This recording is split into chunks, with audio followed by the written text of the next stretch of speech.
evening and welcome to another episode of Cordelia's Passion. My name is Cordelia Moye. And tonight I'm welcoming a young comedian out of Boston. And your name is? I'm Christine. Christine. However, I go by Tina SN. Okay, so I'm going to call the work world. Tina Asen. So Tina says she's a comedian. So welcome for coming on the show tonight. Thanks so so much for coming welcoming me. on. So you ready to have some fun? Yes. All right. So you know the premise of the show, okay? It's a Friday night, and we do not like to take ourselves too seriously. Okay. Because it's Friday, and nobody has time for all that all the time. And you have high blood pressure, and you'll die. Damn it. Anyways, so now Yes. I'm gonna ask you some questions. Please do. Okay. Interrogate So me. what made you want to do comedy? What inspired you to do comedy? What moment did you have that you wanted to do comedy? I've always kind of been a goof. Uh-huh. I've always been a goof. I have a very fond memory of sitting in church with a beginner's Bible, and pretending, well, just joking around, pretending to be David and Goliath, and relate that whole scene to my sister. While my mother is like trying not to laugh and telling me to please be quiet while the priest is talking. So I think I've always just been that goof. You just like to just kind of exactly just poke fun and maybe at the appropriate times, but also the inappropriate times. but that's what good comedians do. I think comedians are more funny when they're poking things at bad things. Yeah. You know what I mean? Like fun things. That's like that. It's kind of like if you're a comedian, you're only talking about fun stuff. Then you know what I mean? Like so I get it. I get it. But okay. Yeah. So do you think that this generation of comedians is better than the prior generation of comedians, like Richard Pryor, like Bill Cosby? Like, I know for me, the comedian that I loved, growing up, I shouldn't have been watching or even listening to it, but my mother was playing the records. It's Eddie Murphy, but now it's like the Kevin Hart's. But which generation do you think is better, comedy-wise? It's really funny. When I was in grad school for social work, I just got into the habit of reading all these biographies of comedians, and that really just even further developed my love for comedy. And it was so funny just reading about these comedians from way back when who didn't have access to Twitter and all of the social networks that we have to be able to promote ourselves today, right? Or assumedly, you know what I mean? And just it was amazing how, I don't know, they would just take, just like comedians from today, they would talk about their everyday lives, they would talk about politics, they would have their respective social commentaries, and once again, we still have that today, but it's very, but right now, I think the generation altogether is very different, the one in which that we're living, because we have access, once again, to all these social networks, and are able to call attention upon to ourselves, that much more easily than these older comedians who just gathered energy from all these, just from their corners of the earth. Just from their life. You know who I really liked a lot was I still like him, Chris Rock. He was one of my favorites. Yeah. Chris Rock was definitely one of the ones that was more like my time, my era. I grew up in the Chris Rock, kind of like, the whole New Jack City, and we all remember what he was doing in New Jack City. I actually like his Never Scared Don't do album. drugs. Don't do drugs. He wasn't a real drug addict, but rent New Jack City or YouTube it, something. But I also love Chris Rock. Yeah. Deep inspiration. Yeah, I love it. Yeah, of course, of our generation, but I think what's really fascinating is that, way back when he would have been joking about George Bush, but nowadays, now that he's I'm going to cut you. All right, so it's Friday night. Sorry. I'm going to ask you a fun question. Okay. So, why do you love making people laugh? Because they laugh right back at you.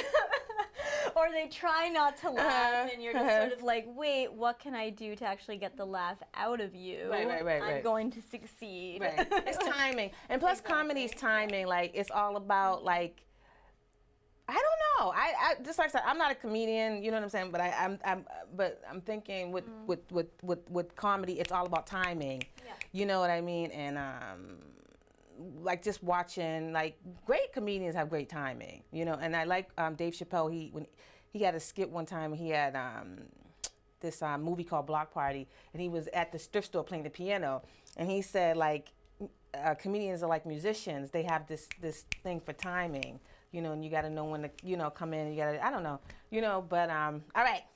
Yeah. So you ready to do some? Now, you really ready to have some fun questions? Yes, go on. Ready? Do tell. Okay. One, you ready? 2, Don't be scared. 3. All right.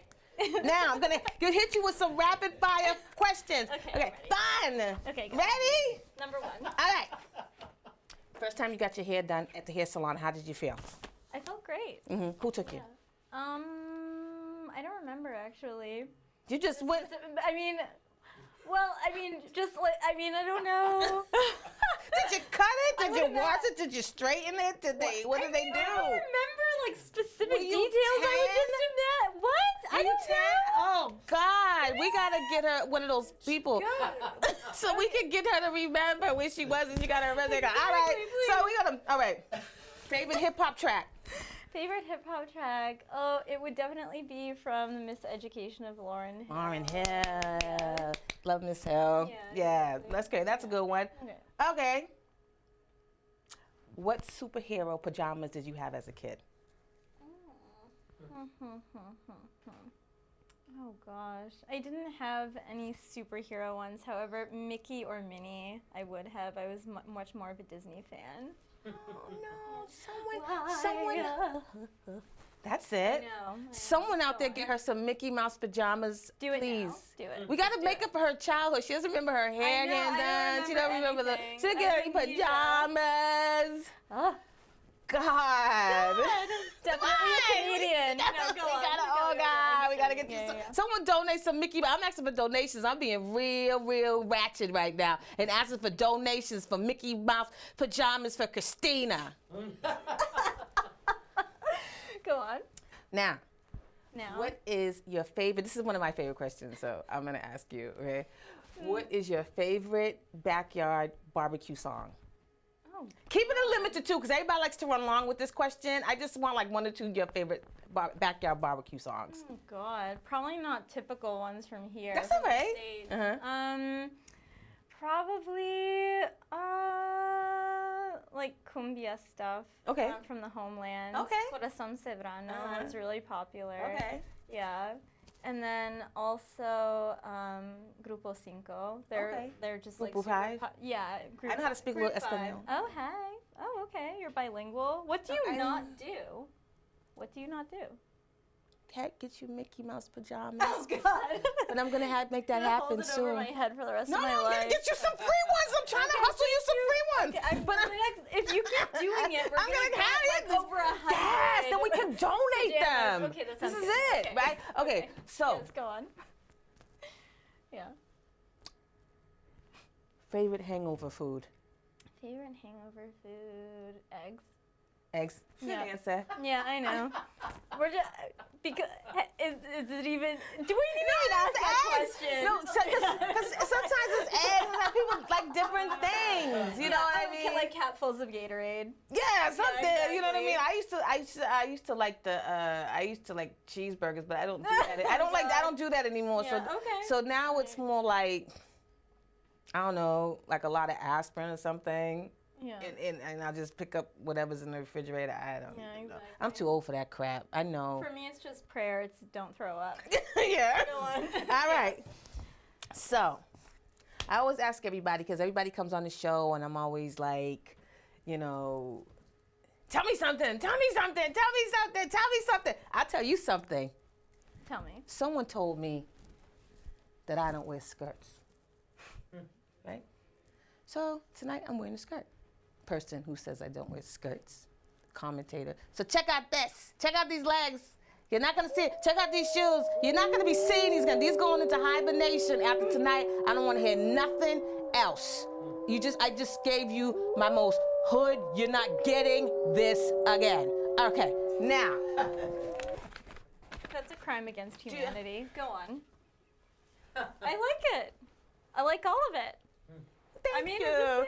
Say, she does, but this is going into hibernation. Okay. Now, so I always like to ask people, is there anything you want to ask me? Because sometimes I feel like when I'm asking you all this stuff, I feel like I like to have a little bit of a conversation. I don't like it to always be me asking you a question. Like, do you want to ask me something? Let's see. I love this part. I guess, what was your inspiration for your first book? And where were you when you had this source of inspiration? Because we all have that moment when we write of, holy shit, I have to get a pen and a piece of paper. If it's a receipt, then so be it. Do you know what I mean? Just like... I would have to say, what inspired me, but what inspired me to write this, my first book is I was working at a job at a particular place, and I got laid off. I love my job. Got laid off, and best thing this guy ever did for me. And I'm gonna say it every time I tell this story. You suck, but you did me a huge favor. I hope your life is turning out the way you wanted it, because you did something pretty amazing, but I'm pretty sure you suck right now. But anyways, so he laid me off, and so I started temping. Yep. And then I would go into these offices, and I would meet the most, let's say, interesting people. Okay. And I would tell my friends all these stories about these interesting people I would meet. And they're like, oh, you need to write a book, you need to write a book. And I kept laughing it off, you know. And then one time I went to the library, and I was telling this librarian about this one lady I was working with. And she was like, Cordelia, you have the most funny stories, you should write a book. And so finally I said, I think I will. For some reason, I just had an aha moment, and I got a pen and pad, and I started writing this story called The Temp Assignment. That's how it goes. And then that's how it went. And then I wrote the first one, and then once I held it in my hand, I was like, wow, I really wrote this. Like, I did it. And then I wrote another one, and then I wrote another one. So that's how that happened, that's awesome. I mean, I think that, you know, just art, you know, just comes at the most unexpected periods of our lives. Right. I mean, you really never know. And sometimes it takes, you know, as one of, you know, my mentors who's a Peruvian folk singer, it sounds super random, right? But he's like, oh, you know, there was this writer who talked about, you know, just going through the hills of Colorado, and he navigated that journey. And I mean, this man like knows so much about, you know, these Colorado mountains. It's unbelievable. He's like, you know, there are holes in areas where you can fall into, but there are these incredible mountains that you can climb up, right? You know, but we don't know where they're going to be, right? We don't know where the holes are. We don't know whether or not all of a sudden you're going to fall. And you fell, but you got out of it. And with this book, it was this wonderful way to kind of navigate that chapter of your life and celebrate it. And now you have this book. I don't know how many pages it is, but I'm sure it includes a lot of really funny stories. It's pretty. That story is pretty crazy, actually. Okay. It's a pretty crazy story about a married couple, and they're not. I don't know what they're doing, but they're not really moral type people. I would never conduct myself. I always say I would never conduct myself in that manner that those people were acting in that book. Even though I wrote it, I would never conduct myself in that manner. All you immoral people out there, stop with the adultery and the money and all this other stuff. But buy my book. And this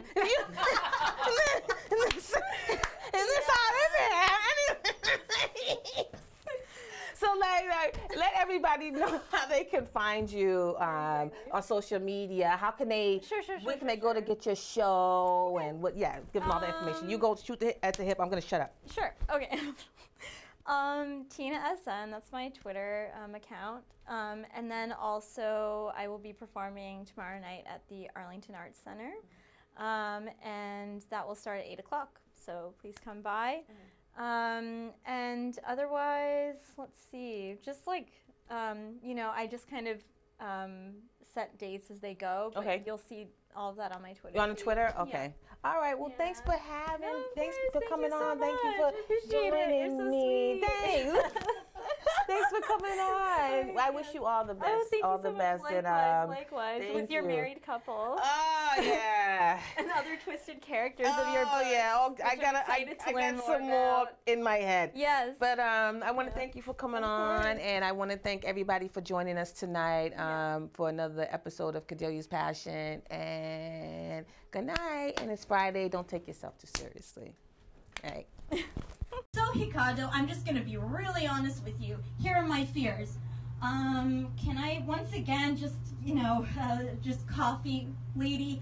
Yeah, but I have a point that I'm trying to make, Ricardo. These are my fears. My fears are the following. That I see this image in like 3 years and 9 months from now of Ivanka Trump like hoisting a Brazilian flag into the air outside of the White House. Yeah, that's a pole and it's flaccid because it's right outside of the White House. And so she's hoisting this flag into the air. Meanwhile, Anderson Cooper is standing, by all his journalists at CNN, and he has his right hand over his heart. Meanwhile, Ted Cruz is prompting Donald Trump to do the same. Sir, could you just put your tiny hand over your tiny heart, if it's even there? And then all of a sudden, Mr. Movie Phone says, and now, ladies and gentlemen, it is time to sing our nation's new national anthem as we have a Brazilian president. I'm going to need you all to go like this. Clap. Nossa, nossa, assim você me mata. Ai, se eu te pego, ai, se eu te pego, vai. Delícia, delícia, assim você me mata. Ai, se eu te pego, ai, se eu te pego, te lá. That's a Brazilian pop song. Thank you very much. My name is Tina SN. You ever have a party or decide to have a party, clean your house, you do all this stuff, then the day of the party you realize you really don't want anyone at your house? This is not going to happen tonight. You ever over-invite a bunch of people to your party and then you decide you don't have any time for yourself to spend with you quality individuals? I've overbooked this night. So this is the only time you'll see me, except every once in a while I'll come in and go, wasn't that awesome? But that's okay, because I'm a sharer. And I like to share. It's also the only time I get to hang out with these quality people is when I have a booked show, because otherwise they don't want to hang out with me. And I don't know why. I'm a nice person. And I can dance. Without further ado, I'm going to get the show rocking. The first individual on our show is a wonderful, wonderful individual. I'm going to try and stop saying wonderful because my husband says I say it too often. But that's okay, because he's not here. I don't even remember where I put on that. Oh. Nick LaBeouf. Well, thank you, young man. That's my lovely assistant, Mr. Ethan. I just met Nick over the summer. He's an up-and-comer. He's an awesome, awesome individual and a very nice young man. Sometimes they don't have those anymore. They really don't. Please give a warm welcome for Mr. Nick LaBeouf, wherever you are. Oh, there you are. How's everybody doing? 2 down, 27 to go. I lost my virginity to that song. Mama's got a squeeze, my daddy never sleeps at night. Hey, I may have lost the man, but I kept the music. Ladies and gentlemen, the next up on the roster is who is that? Is that you, Ethan? It is. Ethan, are you there? Can I see you?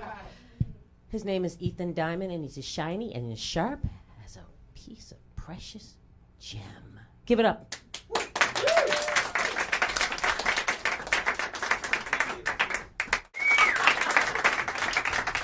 I love her. I love her. 1 year ago today, I was diagnosed with colon cancer. Typical Boston audiences. I do that all over the place. Nobody does anything. They don't go, oh. They don't go, hey. They just go. Cracks me up. And I used to have long, flowing blonde hair, like Amy Schumer, in my dreams. And I'm really thankful that my hair is growing back. maybe a little more frosting on the cupcake. But it's still tasty at room temperature. I was trying to think of the most optimistic things about cancer because, if you live, you have to think of it. I'm just an optimistic person. And I was thinking, okay, I dropped about 22 pounds. Typical Boston audience. It's not like, woo, and it's not, woo. You're alive. I mean, Boston, I love it. You're alive. You should be thankful enough. And now I can wear my skinny jeans. And I don't really have to worry about... You're going to be sorry. Did you guys read about that knife thing I had on Facebook last week when I was busted with the knife in the airline? Some people have seen that knife. But anyway, I digress. I don't really have to worry about camel toe. But if I fart, sneeze, or burp, oh my goodness, I have to worry about colon blow. But luckily, my sponsor, Depends, they're trying out a new G-string adult diaper. You can't even tell I'm wearing it. And let me tell you, sometimes you need a little Depends.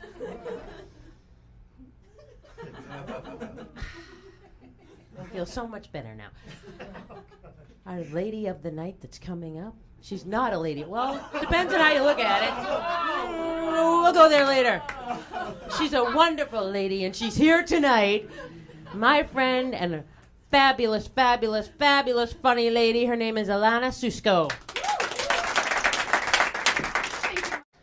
Oh. Breathe in. Breathe out. That's good. That's wonderful. You guys have been awesome this wonderful, wonderful, wonderful rainy Sunday. My name is Stirling. I've ended my tenure of hosting 4 weeks in a row, and most of you guys weren't here then. But that's okay. That's wonderful. We have classes in stand-up, sketch, improv, and musical improv, and those are 5 days a week. If you think you can do this, when I know you can, go to improvboston.com. And the only class I haven't taken was musical improv, but I will when it's an all Barry Manilow soundtrack, because it's all about the man and his organ. I mean his piano. Thank you so much for coming. Ride carefully, drive carefully, sleep carefully, and do come back next Sunday and have a wonderful, wonderful week. Thank you all for coming. Give yourselves a good round of applause. Nick, you were awesome. They were all awesome. Good evening and welcome to another episode of Cordelia's Passion. My name is Cordelia Moye, and tonight I am welcoming a comedian out of Boston, and her name is Stirling S. So this is Stirling, and she's a comedian. So tell us a little bit about yourself. Where'd you grow up? Where'd you grow up? South Shore. South Shore? Rockland, okay. Massachusetts. Okay. So I'm Southern. Okay, that's all good. Okay, so now, what got you into comedy? What made you want to be a comedian? What moment did you have like a family get together and you were always showing out in front of everybody like, look at me, or you just kind of like? Just the opposite. I'm the invisible child in my family. Okay. Number 7 of 9. Okay. So I'm a bottom feeder. Okay. So I wasn't even on the radar until I left until I got to high school. So now, what got you into comedy? When did you get on the stage for the first time? Oh, I've been on stage my whole life. As a black woman in America. Once you learn that you have to perform. Oh, the performance. Okay. Yes, I've actually had people go, so how long have you been performing? And I said, well, for as long as I can remember. You can. Yeah, really. I mean, that's pretty much it. But it's fun. I've always been on stage. I did in high school, and elementary school, chorus. I was more like not a freak or a jock. You know, I did athletics. Right. I also did chorus, but I also did plays. Okay. So I've been on stage for a while, and I was also a competitive bodybuilder. Okay. So that's interesting. Which is so much easier because you don't have to talk. No, you just lift weights. No, not even lift weights. I'm on stage showing off my body with two Band-Aids and some butt floss. What? Really? You don't have to talk. This is turning into a different kind of show. So when I decided, and the funny thing is that I'm scared to ask her anything else. No, ask me whatever you want. But I just want to make the point that she had you want to make a point. You had Band-Aids on. You had Spam on. Now they cover you with the what's the spray that they put on you? Yeah, but I didn't need the spray tan. No, you put that oil on you. Okay. Yes, oil. Definitely lots of Crisco and. All right, let's go in that direction. Next question. Wesson. All right. Wesson oil. So what do you think of this? What do you think of this generation's comedians? Which generation do you think had the better comedians? All the backwards. This one, I think so too. Well, mine is more like Chris Rock era, so. Yeah, but the thing is that if you're you mean 21st century? Well, because name a millennial comic. There aren't any. I don't know. Burris is the closest one. And he's 34, but that's a millennial. I would consider him 21st century comic. Yeah, no, like I'm more like Chris Rock. Chris Rock, all those Chris Rock, and all those people behind him are 20th century. Yeah, I'm into that century. I'm into 20th century because Chris Rock was like. Yeah, right when he was just at his peak. That's when for me, comedy was like hot. But I really liked Eddie Murphy too, but I shouldn't have been listening to that. But anyway. But Eddie Murphy was a precursor to everybody else too, and everybody does their leather thing now. Right. Amy Schumer did hers. She looked awful, but I mean, she did everybody does the leather thing, and this was her last special was the leather. I didn't know that thing, and I saw that. But she's a millennial comic. Yeah, she's a more millennial. Like whatever happened to Dane Cook? Dane was on American Gods the other night, and he got killed. He's in California. He's from my adopted town, Arlington. It's just a show. I don't act like he really got killed. Sorry, Dane Cook, but I love Dane Cook. He was great when he came out. Yeah, he was kind of chunky and 40. We still love you. You're from Massachusetts. Yeah, he's from my hometown. I mean, he's from the town I grew up. He's from the town I live in now, Arlington. Yeah, Dane Cook. He's from Arlington. He went to Arlington High School. So, what do you love about making people laugh? That I can do it so easily.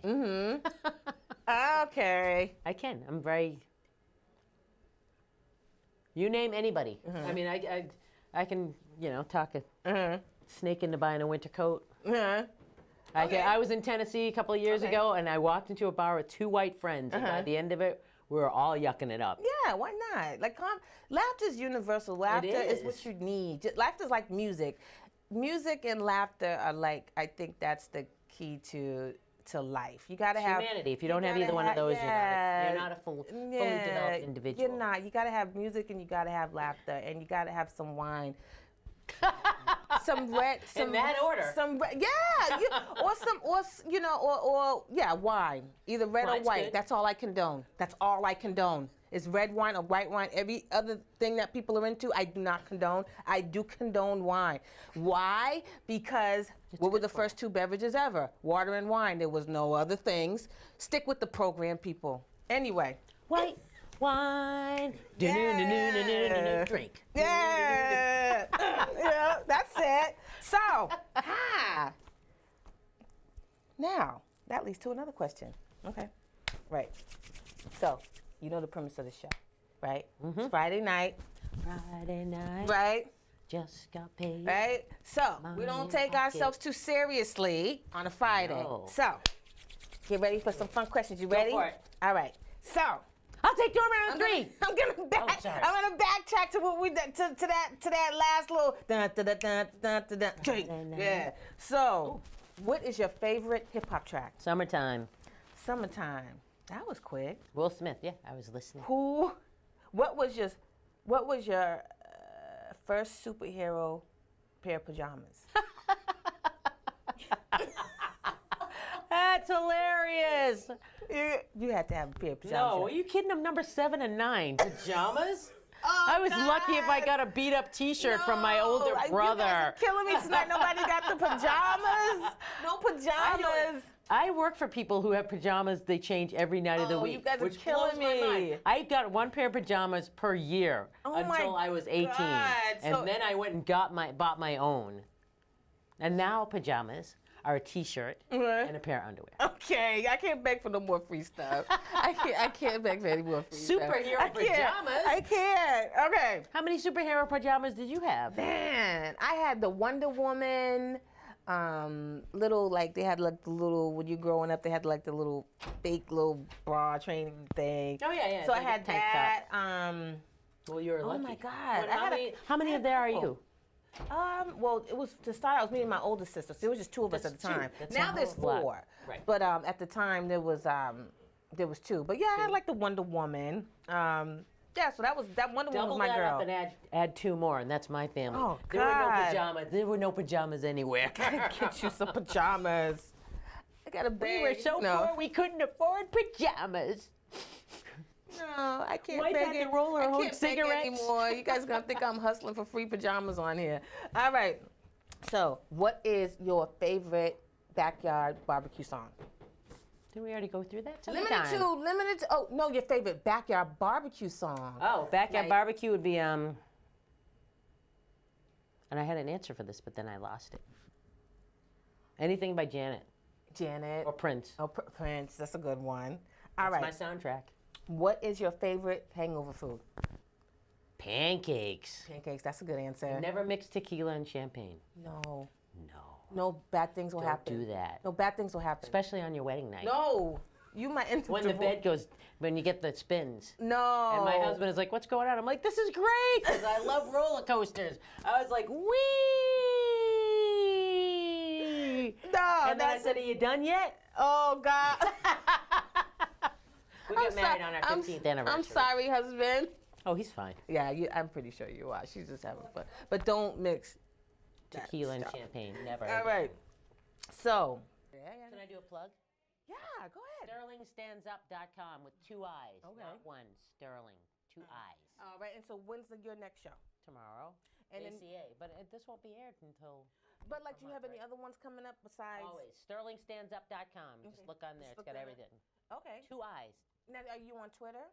I am. Sterling S. Sterling, StirlingEsse. And what's your Facebook? Sterling. Okay. 2 I's. All right. So there you have it. So hopefully you guys will check her out. Keep track of her shows and what she's doing next, and keep watching. And if you like the show, I never say this. This is my first time saying this. Subscribe to the channel so you can keep getting these shows, and support my man Henry here, my producer. He's pretty dope. So I love working with him, and I love him being a producer of my show. So I want to thank you for coming on. Thank you. And all the best. You're so cute. Thank you. Oh, it's so This cute. is all I'm trying to say. It's so cute. Thank you. And thank you for coming on tonight. And thank you all for watching. We'll see you on the next episode of Cordelia Moye.